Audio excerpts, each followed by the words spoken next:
جنرال دوستم به کابل ښار ته د کومو مراسمو سره د مارشالۍ لپاره راشي. دوستم ته د مارشالۍ ترڅنګ به بله کومه وظیفه ورکړل شي. د دوستم ویان په دې اړه تازه سوي دي، دلته په ویډیو کې را سره کتلی شئ. لیدونکو سلام، وخت مو په خیر. د دوستم ویاند وایي مارشال صاحب دوستم به د ملي امنیت شورا د غړي او مارشال په توګه په ځانګړو مراسمو کابل ته راشي. د جنرال عبدالرشید دوستم په مشرۍ د جنبش ګوند بشیر احمد ینج وایي چې په نږدې ورځو کې به جنرال عبدالرشید دوستم د یو لړ ځانګړو مراسمو په ترڅ کې کابل ښار ته راشي.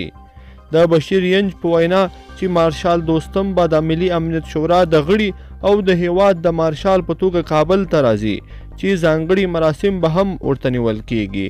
بشیر ینج د هغو ګنګوسو په اړه چې ولسمشر غني او عبدالله جنرال دوستم ته د مارشالۍ رتبې د ورکړې په اړه مخالفت لري څه نه دي ویلي.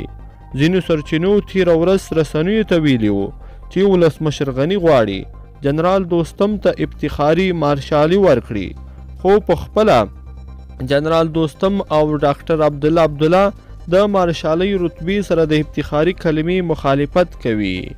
دا په داسې حال کې ده چې د ولسمشر غني او ډاکټر عبدالله د سیاسي هوکړې په خبرو کې یو شرط دا و چې عبدالرشید دوستم ته به د مارشالۍ رتبه ورکول کیږي. درنو لیدونکو، په دې هیله چې دا ویډیو به تاسو را سره تر پایه پورې کتلی وي.